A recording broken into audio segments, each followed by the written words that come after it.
Existe un velo, una cortina tejida con los hilos del tiempo y el dogma que oculta de nuestros ojos lo que la historia oficial se empeña en redegar al mito.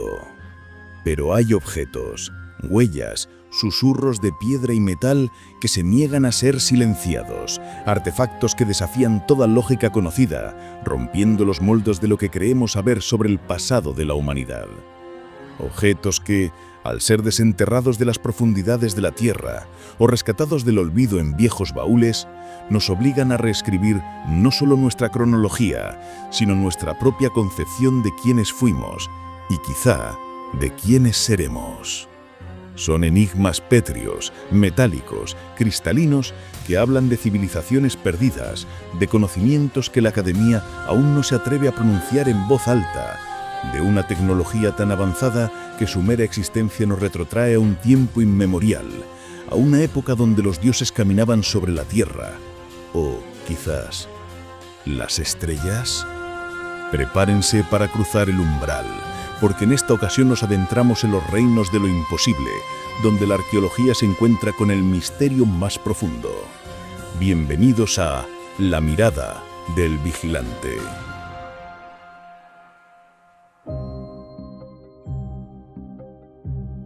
Imaginen, si son capaces, el asombro y la perplejidad de un minero de la región de los Apalaches, cuyo padre, también minero, hizo un descubrimiento que desafía nuestra comprensión del tiempo geológico. Este hombre halló, incrustado en una veta de carbón ancestral, lo que solo podemos describir como una recreación de hierro fundido de un rostro humano. ¿Un rostro? En carbón que se formó hace eones, mucho antes de que, según los libros, el ser humano pisara este planeta.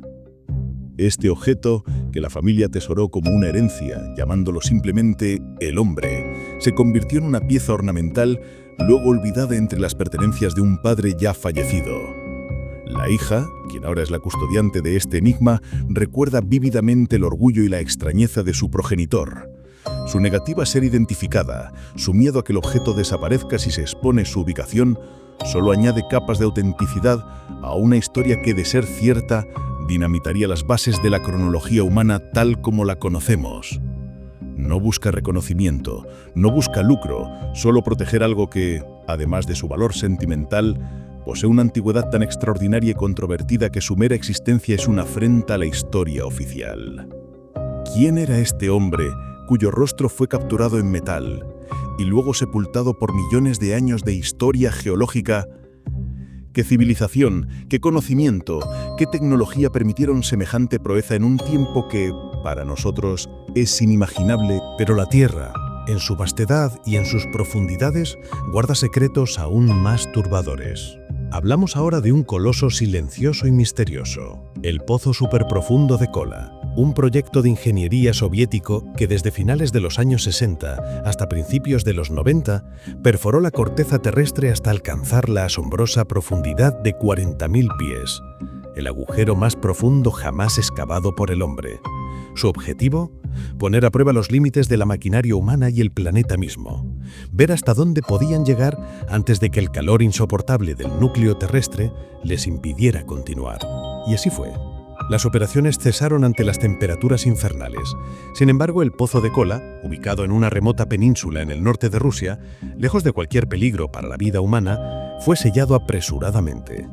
¿La razón oficial? El calor. Pero, ¿qué susurran las leyendas? Que se encontró un fósil a 40.000 pies de profundidad, una forma de vida que databa de 2.500 millones de años, un antiquísimo plancton que emergió de las entrañas del manto terrestre. ¿Un fósil? ¿En semejante profundidad?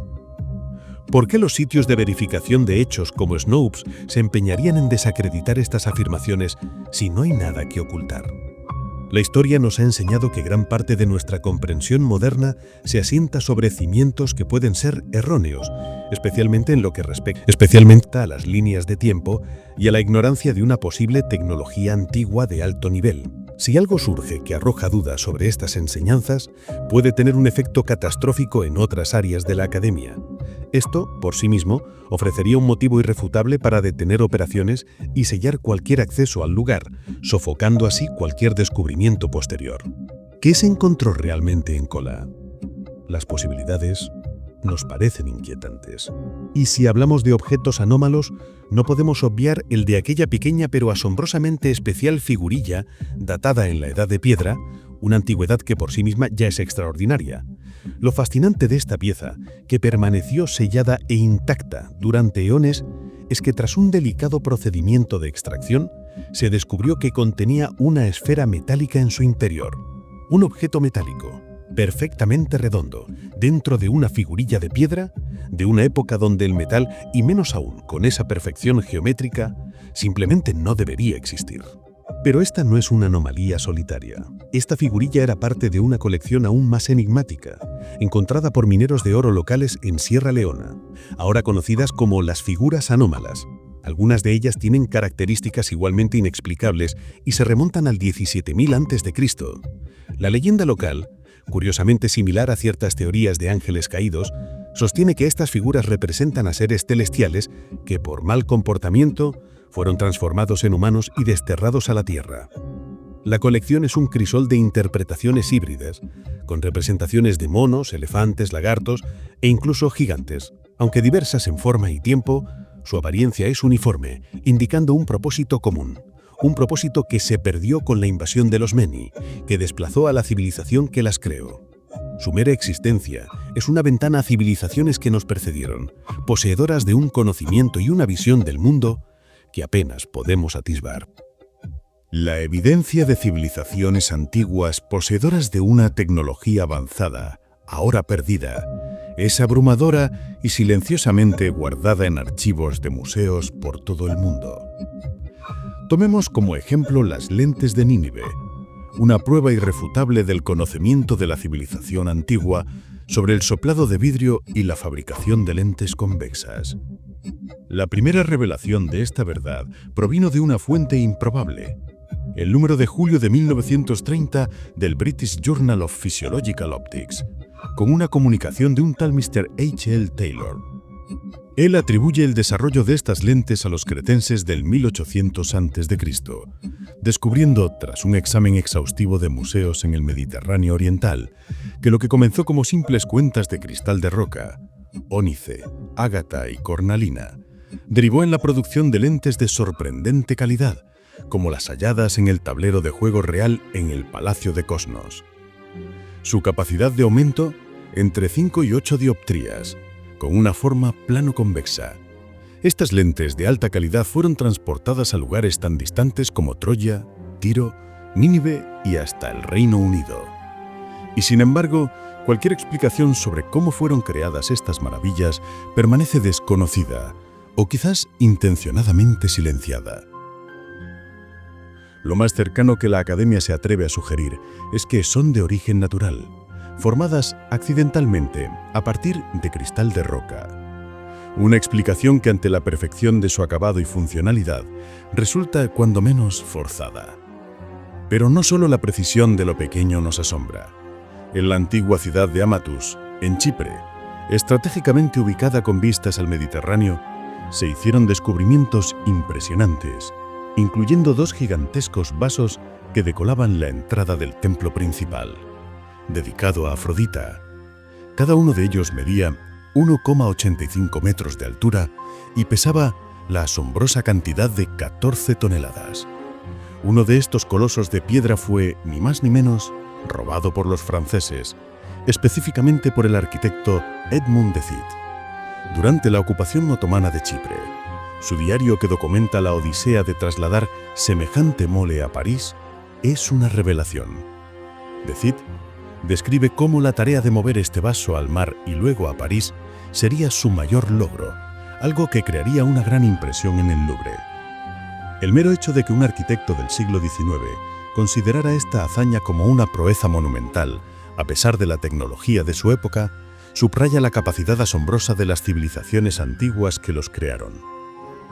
¿Cómo fabricaron y, lo más importante, cómo movieron estos vasos ciclópeos sin las herramientas modernas que consideramos indispensables? Este misterio, el de la ingeniería y la logística de lo que llamaríamos hoy megaconstrucciones antiguas, nos lleva inevitablemente a la teoría de los antiguos astronautas, una idea que, dentro del reino de los objetos fuera de lugar, es un foco de interés primordial. ¿Podrían estas evidencias de una tecnología superior, de una habilidad que va más allá de lo que se asume para esas épocas, ser el legado de visitantes de otros mundos o de sobrevivientes de cataclismos pasados que regresaron a un mundo transformado? Las esferas de piedra perfectamente esféricas de Costa Rica, las esferas de Klerksdorp, en África, datadas de 3.000 millones de años, con sus ranuras longitudinales que muchos claman son adiciones artificiales, y las petroesferas escocesas, con sus intrincados patrones que son innegablemente obra humana, aunque su propósito sea un enigma, son solo algunos ejemplos de la vastedad de esta evidencia. Desafían la datación, desafían el método de fabricación y desafían nuestra comprensión de la historia.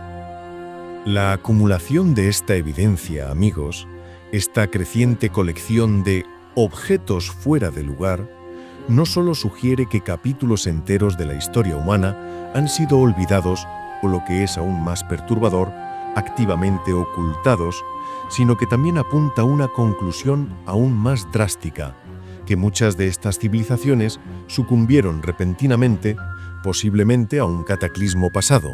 La presencia de canteras megalíticas, elaboradamente creadas pero inexplicable y abruptamente abandonadas en todo nuestro planeta, es una cicatriz en el paisaje que nos insta a cuestionar. Si esta vasta y creciente colección de pruebas que sugieren una desaparición súbita resulta ser una realidad innegable, quizás un evento recurrente en la historia de nuestro mundo, surge una pregunta que nos deja sin aliento. ¿Quiénes eran entonces estos antiguos astronautas? ¿Eran acaso testigos de este cataclismo, que de alguna manera lograron regresar muchas generaciones después, haciendo contacto exitosamente con una civilización que resurgió de las cenizas de su mundo olvidado? Habiendo sobrevivido todo este tiempo en una antigua nave espacial, quizás similar a nuestras estaciones espaciales modernas? O, tal vez, y esta es la hipótesis que más incomoda, estas representaciones, desde la tapa del sarcófago de Pakal Botán hasta el enigmático cosmonauta de Kiev, son de visitantes extraterrestres que deliberadamente o por accidente, por un aterrizaje forzoso, hicieron contacto con la humanidad primitiva. La controversia se intensifica cuando sus representaciones muestran una asombrosa semejanza con los terrícolas. Uno o dos engaños, lo admitimos, son una realidad innegable, como el caso del cohete de Estambul, un artefacto que fascinó a científicos y medios de comunicación occidentales durante años, antes de ser supuestamente desacreditado como un molde de yeso hecho 25 años antes. Pero el hecho de que, durante años, especialistas talentosos no lograran determinar su inexactitud y que el objeto estuvo custodiado en la unidad de preservación de un museo, nos lleva a preguntar: ¿fue realmente una falsificación que engañó a la comunidad científica mundial? ¿O fue, como tantos otros artefactos que estudiamos, robado y reemplazado con una réplica? Dejamos esa decisión a su criterio. Sin embargo, la vasta cantidad de representaciones enigmáticas y claras de individuos de aspecto similar, separadas por distancias geográficas inmensas, hace que la idea de que todas sean meros engaños sea francamente inverosímil. La evidencia en su conjunto nos empuja a considerar una teoría mucho más audaz: que la historia oficial es, en el mejor de los casos, incompleta y, en el peor, una narrativa cuidadosamente construida para mantenernos cómodos en nuestra ignorancia. Estos artefactos, estos enigmas de piedra y metal, son las voces de un pasado que se niega a permanecer enterrado, un pasado que nos interpela con preguntas fundamentales sobre quiénes somos y de dónde venimos. Nos invitan a abrir nuestras mentes a la posibilidad de que la grandeza y la tragedia de la civilización humana son mucho más complejas y recurrentes de lo que jamás imaginamos. Dicho todo esto, lo dejamos en este punto. No quisiera irme sin antes decirles, como siempre, ámense, quiéranse mucho y, ante todo y sobre todo, sean muy felices. Hasta el próximo vídeo.